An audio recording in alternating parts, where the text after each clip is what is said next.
You ever notice how people change their beliefs even when they're clearly wrong?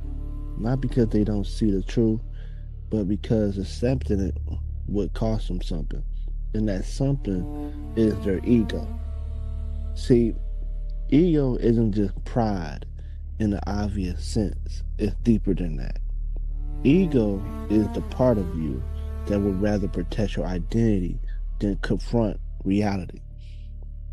It's the voice that says, I can't be wrong, even when everything around you is showing you otherwise. So the real question isn't what do you believe? The real question, can your belief survive you? Because the moment truth threatens your image, ego steps in to defend it. And now you're not seeking truth anymore, you're protecting yourself. So let's break it down clearly. If your belief is true, it should be able to stand against pressure, questions, correction, evidence, and challenge. Truth doesn't panic under pressure, but ego does. Ego needs to win. Truth just needs to be true. That's a completely different mindset. Think about it like this. If someone corrects you and your first reaction is anger, that's not conviction, that's defense. If someone shows you something you miss and your first instinct is to argue, that's not strength, that's insecurity trying to survive. Because truth doesn't need to defend it emotionally, it holds itself. But ego needs protection at all times.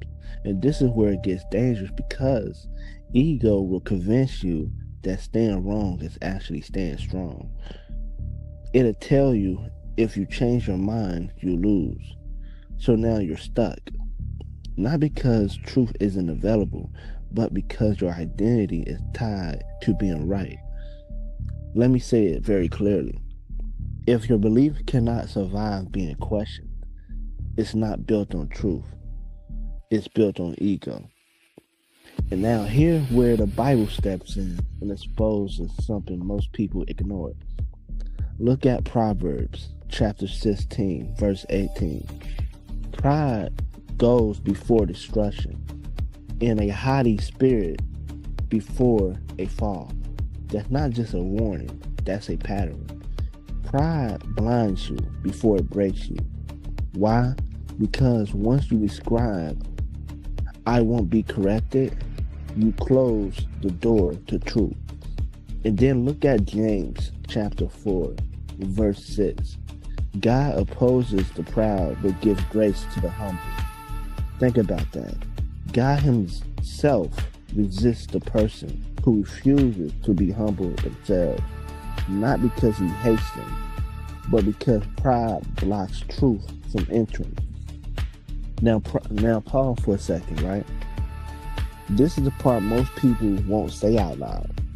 A lot of people don't believe what they believe because it's true. They believe it because it protects how they see themselves, and that's easy.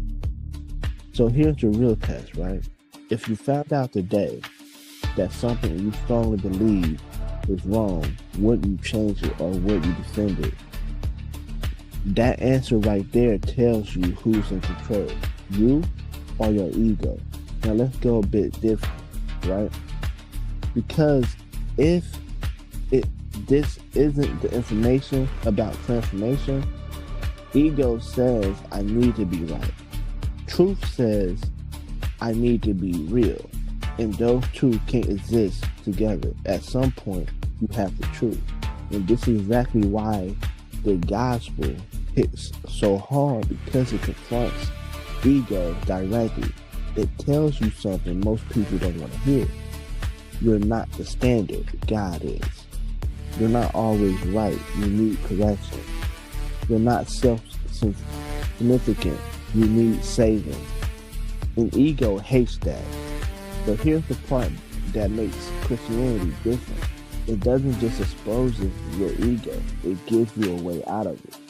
Through humility, through surrender, through truth that doesn't depend on how you feel. Right? Now, look at John chapter 14, verse 16. Verse 6. Jesus says, I am the way, the truth, and the life. No one comes to the Father except through me. That's not a suggestion. That's a claim about reality. And here's why it matters. If truth is a person and not just an opinion, then your ego doesn't get to refine it. So now, here's the comeback question. Can your belief survive ego? Or is your ego the reason why you believe it? If being wrong feels more threatening than finding truth, you're not searching for it anymore. You're protecting something. And if you're protecting something, then you're not free because truth sets you free. But ego keeps you trapped in a version of yourself that can't grow. So here's the mirror moment that you need to think about, right?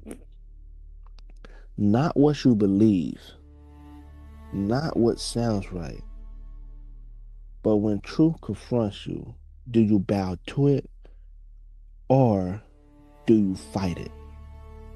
Because the answer to that determines everything.